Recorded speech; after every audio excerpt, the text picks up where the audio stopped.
नमस्कार, परिणाम भोजपुरिया जहान। हम अनिकेत तिवारी, आपको नाम बताओ। और हम जीजी तिवारी जी। तो जी हाँ, आप लोग के एक वीडियो में हमने के बतावे जा रहल बन जाके जो शुभांकर मिश्रा के साथे पवन सिंह के पॉडकास्ट भइल बा, इंटरव्यू भइल बा। आखिर वो इंटरव्यू में मेन बात का भइल बा, जोरा के जान के आप लोग खुश भी हो सकता नहीं जा और निराश भी हो सकता नहीं जा। तो पूरा सारांश ही निकाल के आप लोग के पास ला देले बानी जा। बड़ी लाजवाब इंटरव्यू, आदमी डूब गई रहो में। 2 घंटा तक लगातार आदमी देखल हा। एगो सिस्टम ही ले रहन, एगो सिस्टम कब 2 घंटा पार भइला पते ना चलला। कि पवन सिंह के बारे में इतना मतलब खुल के बात पहला बार सुने के मिलला और पवन सिंह 2 घंटा लगातार बोल देले बड़न। ई कमाल के बात है। गौरव बात इंटरव्यू आप लोग जाके देखब जा तो बहुत कुछ जाने के मिली, लेकिन इतना बात तो हम जरूर कहम कि पवन सिंह के सच में पावर स्टार कहल जाला।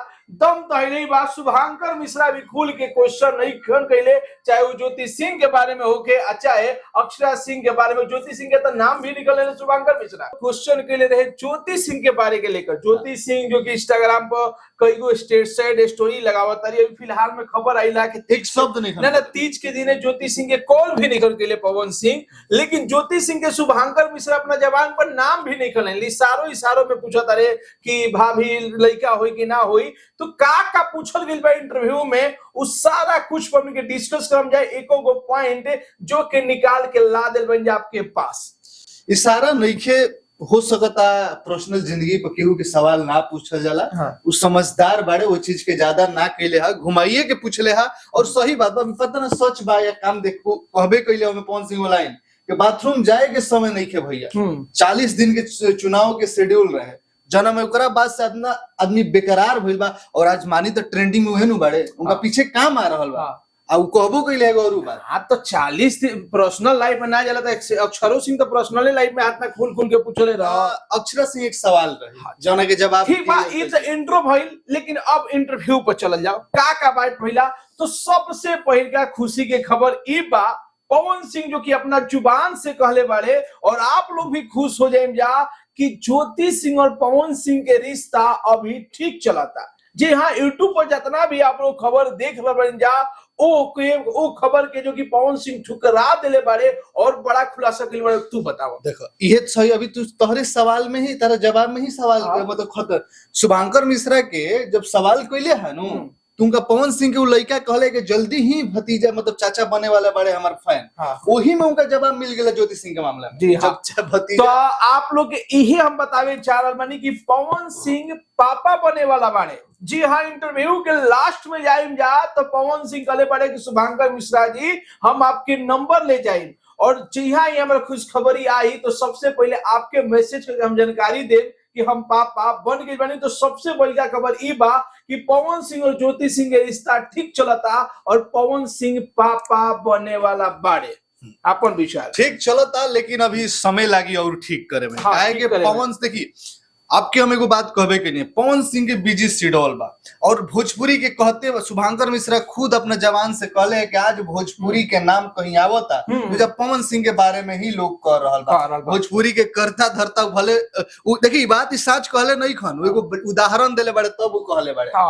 और एक गौरव बात ई तो पवन सिंह कह दिले कि भाई ज्योति सिंह से रिश्ता ठीक चलता, बहुत जोर खुशी खबरी आवता। लेकिन सोशल मीडिया पे यदि ज्योति सिंह की एक्टिविटी आप लोग देखी तो इंस्टाग्राम पर आज पवन सिंह के फॉलो तक नहीं कैले। ज्योति सिंह ओजे निरहुआ के, त्रिशाकर मधु के, काजल लखवानी के, तमाम स्टार के फॉलो कैले बड़ी, लेकिन पवन सिंह के फॉलो नहीं कैले।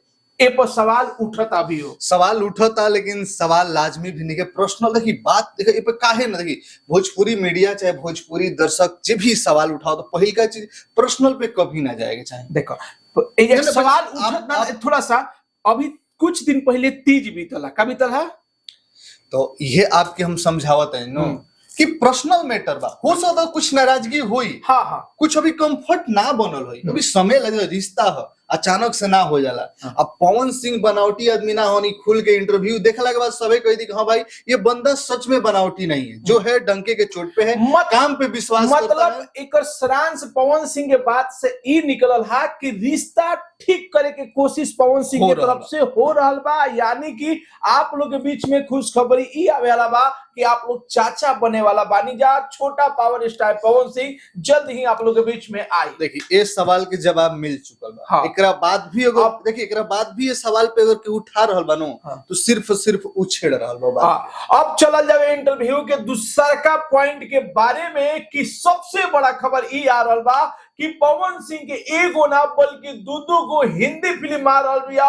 बॉलीवुड फिल्म आ रहल बिया। बतावा तनी जेकरा बारे में। जौना पे बात मीटिंग करे खातिर साफ कहले कि मुंबई हम जाए वाला बानी, एगो फिल्म के लखनऊ में एगो लखनऊ मीटिंग होके कर रहल बानी। प्रेजेंट टाइम ओकरा पर बात चल रहल बा, एगो मुंबई जइहन देवी ओबी गेट शूट कइला के बाद अपना तरफ से हमरा तरफ से जो खबर मिलल बा उ फिल्म भैया और कोनो मतलब सिंपल फिल्म ना हो। शाहरुख खान के द किंग फिल्म खातिर पवन सिंह मीटिंग करे जाए बारे। हमरा जहां तक रिपोर्ट मिलल बा कि शाहरुख खान के सबसे महंगी फिल्म द किंग में पवन सिंह के छोटा सा रोल होई, ओ फिल्म खातिर मीटिंग करे पवन सिंह चाहिए मुंबई। देखी बात का होला न, देखी जौना एक्टर से बात भी चल रहल बा नो उहो कंफर्म ना रहे लेकिन सच में ही हो तक ना होता। तो ऐसे ही सूत्र से जानकारी मिलेला केहू ना केहू। तो ई फाइनल बा कि पवन सिंह हिंदी फिल्म करे वाला बारे। अब बहुत एक साल के अंदर में हमनी के लागत हिंदी फिल्म देखा कि मिल जाई, कहे के हाथ लगा दिले बड़े इनकर एकदम चाहत हो गइल बा। और हिंदी मानी बॉलीवुड के लोग के भी चाहत बा कि पवन सिंह के साथ हिंदी फिल्म कइल जाए। कहे के आप लोग को देखी जा बॉलीवुड में बड़ा ट्रेंड भइल बा जब से स्त्री टू हिट भइल बा। देखो हॉरर जॉनर के आलिया भट्ट के भी हॉरर फिल्म आ रहल बा। तो भोजपुर सबसे ज्यादा हॉरर फिल्म देखे वाला के बा बिहार के ऑडियंस बा। और बिहार और यूपी में सबसे ज्यादा पॉपुलर नाम बा तो पवन सिंह बा। अब एगो एजा और धमाका बता दी आप लोग के पवन सिंह खुलासा कइले बड़े कि दो गो और बॉलीवुड गाना आ रहल बा। पहिलका गाना आ रहल बा विप्राग के साथे, जिंगर फिलहाल में अभी वो गाना हिट भइल बा कि दुनिया मिटा देंगे एनिमल फिल्म में। और दूसरा का बॉलीवुड पवन सिंह के गाना आ रहल बा वो भी रैपर बादशाह के साथ है। विप्राग के साथ जोन गाना बाटे वो हमरा लगा तो रेडी सब प्लान हो चुकल बा, बात हो गइल बा, रिकॉर्डिंग भइल बा नहीं पता लेकिन प्लान हो चुकल बा। वो गाना जितना जल्दी आ सकता है उम्मीद कइल जा सकता। और बादशाह संगे भी गाना आवे के चांस बा, ओकरो उम्मीद बा। लेकिन बात भइल एजा रुआ समय के एगो दुखी वाला खबर ई हम बता दी कि लॉलीपॉप लागे लुट्टू गाना आप लोग के बीच में कभी ना आई। इस सवाल के क्लियर पवन सिंह जवाब दे दिले बड़े। आई हम जानता नहीं आई कभी ना आई। तू सुनो का कहले कि लॉलीपॉप एक ही था है और रहेगा, लॉलीपॉप के लिए हम छेड़ेंगे नहीं। सब कहेला लेकिन जब जिंदगी के वो लेवल पर आदमी जाई जाला एक अभी पवन सिंह अभी बाड़े दम बा, अभी ना आई, अभी ना। अभी जब तक पवन सिंह का स्टारडम रही तब तक पवन सिंह लॉलीपॉप 2 ना बनई है। पवन सिंह एकदम कह दिले बाड़े कि लॉलीपॉप एक ही है और एक ही रहेगा और एक ही था। और एजा एक और बड़ा खबर आप लोग के बता दी कि पवन सिंह को बहुत बड़ खुलासा कैले बड़े कि हम अपना जीवन से दारू राम के चीज के दूर कर दिले। ये बात सुन के सच कही मतलब देखिए भोजपुरी से भी आदमी प्यार करला।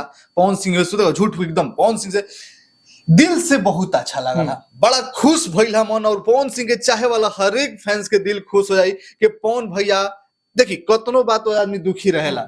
अब आज काम भी बोल रहा देखिए ना एक असर दिखत हमनी के सोचत रहे आदमी कहीं ना कहीं लोग शुभांकर मिश्रा एक क्वेश्चन के लिए कि आपके शुभ चिंतक ये बोल रहे हैं कि यदि पवन भी आप ज्यादा पीते हैं तो प्लीज छोड़ दीजिए। हम आपको बहुत दिनों तक सुनना चाह रहे थे तो कहले अरे पगला हम तनी के सच बताओ तनी हमू अपना काम से प्यार करेनी, हम अपना सिंगिंग के काहे अपन जीवन को हम काहे खराब करब, हम दारू से दूरी बना ले बानी। एक दो लाइन में डिस्कस कइले है कि 5-10 साल ना 5 साल से पिछले पवन सिंह दारू से दूरी बना रहल बड़े और काफी कम अभी। एजा बता दी कि दारू कम काहे भइला हम अपना तरफ से अनुमान लगाते हैं। पवन सिंह उस शब्द कहले कि हम आधा घंटा एक दिन अपना से बात कइनी।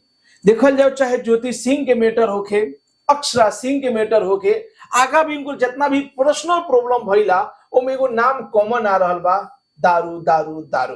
तो हो सकता पवन सिंह कहीं ठेस पहुंचल बा और ऐसे दूरी बनैले बड़े कहते रहे 2-3 महीना में कभी कभार पार्टी दोस्त लोग के साथ हो जाता लेकिन हम दारू से दूरी बना ले बानी। जितना बड़ उनकर कर्म रहे नाम रहे उपे इस बीच में अभी 5-10 साल में जोन भइल है नु उपे उस सही तरीका से ओकरा के संभाल ना पहिले ओकरा पीछे दारू ही रहे वो अपना में तो मस्त रहत लेकिन दुनिया है दुनिया खुदबे करी जवाब दे वही के पड़ला ना कामे से जवाब देखिए पीछे। आज पवन सिंह के अभी कुछ फिलहाल में ना तो एक समय रहे जब खेसारी लाल यादव जी आगे बहुत निकल हाँ, चुकल हाँ, है। हाँ, हाँ। पवन सिंह के गाना स्ट्रगल करत रहे, Struggle फिल्म करत तक रहे, स्ट्रगल करत करत, रहे। लेकिन पवन सिंह जिस तरीका से बैक कैला यही हाँ। बात के सैल्यूट कहल सैल्यूट जाता, कइले, हाँ। तभी तो कहता कम लकीर पे क्या कहल जाता। तो जब बात तारा मुंह से खेसारी लाल यादव के निकलिए गई बा, तो जब बड़ा खुलासा कर दी कि जब खेसारी लाल यादव शुभांकर मिश्रा के शो पर गईले रहन और शुभांकर मिश्रा से कहले रहन कि आपके जब पवन सिंह मिली हन तो उनका से बोलम कि दरुइया पी के स्टेज पर मत चढ़,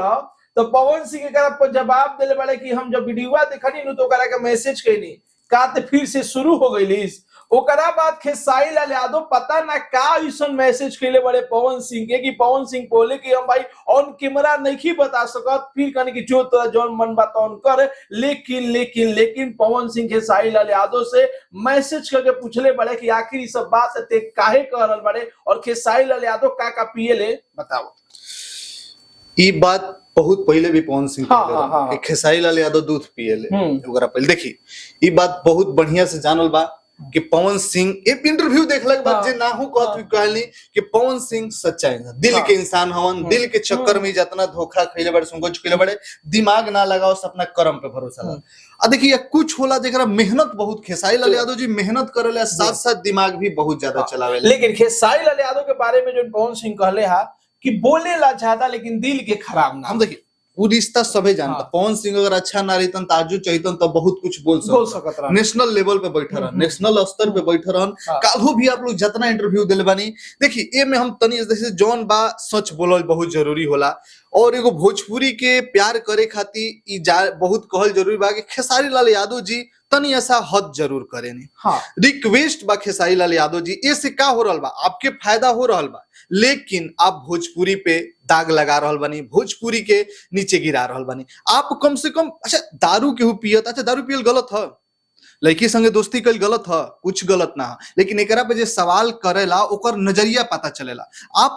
आप पिछले बार में ही डील का भई रहे मनोज तिवारी रवि किशन के साथ में कि जब पवन सिंह कहले भाई है सब है, लेकिन बुरा क्या लगता है कि फैमिली पे जाता है और पर्सनल बात। हम अभी भी ये भी आप भी अभी बोलत रहा कि बीबी ऐसन करते हैं ज्योति सिंह नहीं करते, तुम क्या कहेंगे पर्सनल मैटर भाई, बस ज्यादा ना जाए के चाहिए। वो अभी पता नहीं उस अनुमान में लगा होता रहा, सच हो तो थोड़ा देर नाराज हुई कुछ बात से लड़ाई झगड़ा भइल हुई, तो लड़ाई झगड़ा अपने मैटर के रहे, तो आप स्टेज पे दारू पी के चढ़े ले, हो चढ़े ले, ये चीज का बोल रहा काम रहे इंटरव्यू में।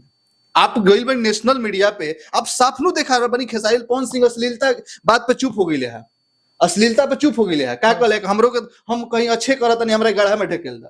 एक तरफ पवन सिंह हमेशा से कोशिश कइले बड़े, भक्ति गाना देवेले बड़े, देखी भैया बहुत लोग बुरा लगी और खेसारी फैंस के भी बुरा लगी, बुरा लगला के चलते सच बोलन ना बंद करम। बुराई के अंत तबे होला जब सच आदमी खिड़की अपन बंद कर लेवेला। बुराई है, कमी है खेसारी लाल यादव जी में, और खेसारी लाल यादव जी उसी का आज भोग रहे हैं। ये बात मैं सही कहूं, आप विश्वास कीजिए खेसारी लाल यादव जी में कमी है, को समझते नहीं है, और भोजपुरी को जितना बोलते हैं कि मैं भोजपुरी से प्यार करता हूँ ना हर जगह लीचरपंथी या कॉमेडी ना चलेला कि हर बात में जाके वो अलग बात ना होला। हाँ। आप देखिए आप रिपोर्टर है, आप समझ रहे इस बात को। हम देखिए मैं देखिए भैया कहे देखिए दिल से, देखिए दिल से निकलता कहे कि कहते बर्दाश्त आदमी बहुत पसंद कर ले खेसारी लाल यादव जी का रिएक्शन रिव्यू सब देखम जा, लेकिन कहीं ना कहीं सच्चाई भी तो सामने दिख रहा बनू, पागल तो आदमी ना हनु, दिमाग में आंख में सब समझ में खेसारी लाल लाइव में आप क्यों नाम लेला। आप रिप्लाई भी पवन सिंह यहाँ पे जो बताइले बड़े, और कि राजा के रिप्लाई करेके चाहिए।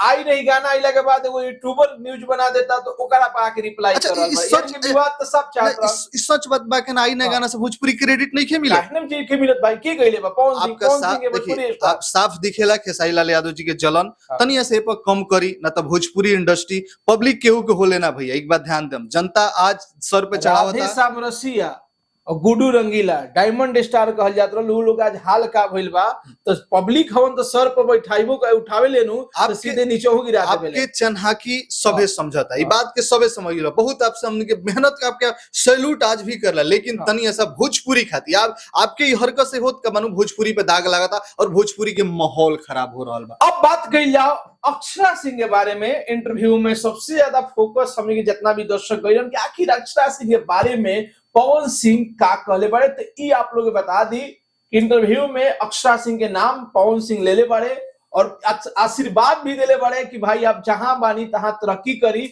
लेकिन कई गो राज भी खोलले बड़े कि अक्षरा सिंह के सिंगिंग के सिखैलस, उनका के पहला बार सिंगिंग के मौका के दिलस। अक्षरा सिंह जब हमारा से मिले रही तो कोना हालात में मिले रही। जी हाँ, अक्षरा सिंह से हमारा ब्रेकअप भइल, ओकरा पीछे कई रीजन रहल कि जब हमारा कान में कई गो खबर पड़े लगल कि हमारा साथे रह के ओकरा बाद पता चलल था कि हे होने, तो कई ऐसा रीजन भइल। पवन सिंह खुल के ना बतैले हा, लेकिन इशारा जरूर देले हा कि हाँ भाई हम अक्षरा सिंह हमरा जोरे गद्दारी कैले बड़ी, तबे जाके ब्रेकअप भइल। अच्छा, ये सब माहौल बनल। देखिए प्यार जोन चीज है ना, और एगो इजा वालों के ऐड कइल चाह हम आप लोग वीडियो के लास्ट तक बन रहम जा। चुनाव के बारे में इतना बड़ हिंट देले बड़े पवन सिंह कि कैसे अपन इंडस्ट्री के ही लोग कुछ गद्दार निकल के पवन सिंह के बदनाम कैले बा। अक्षरा सिंह के बारे में बात कर। देखिए प्यार जोन हो दो आदमी के बीच में होला और दो आदमी के सलाह से होला। शादी ब्याह के बाद हमेशा बादे में सोचा जाला। आज के ट्रेंड आप देखिए, सच्चाई बा, दोस्ती होता साथ में एक लड़का लड़की रही तो प्यार होकर लाजमी बा, सब कुछ भइल बा। ओमे पवन सिंह एमे कहीं ना कहीं अपना के बचाव कइले है, सवाल पे जवाब देते हुए कहे के सच्चा प्यार रहबो कोई रहे नाहू रहे, प्यार होइए जाला ना चाहे तो देखिए से एगो पसंद सुनो पहला नंबर केहू से जब केहू प्यार करेला नो तो आप वाला भाषा छोड़ जाला। तू कह के बात करे, उसने ऐसा किया, उन्होंने नहीं, उसने।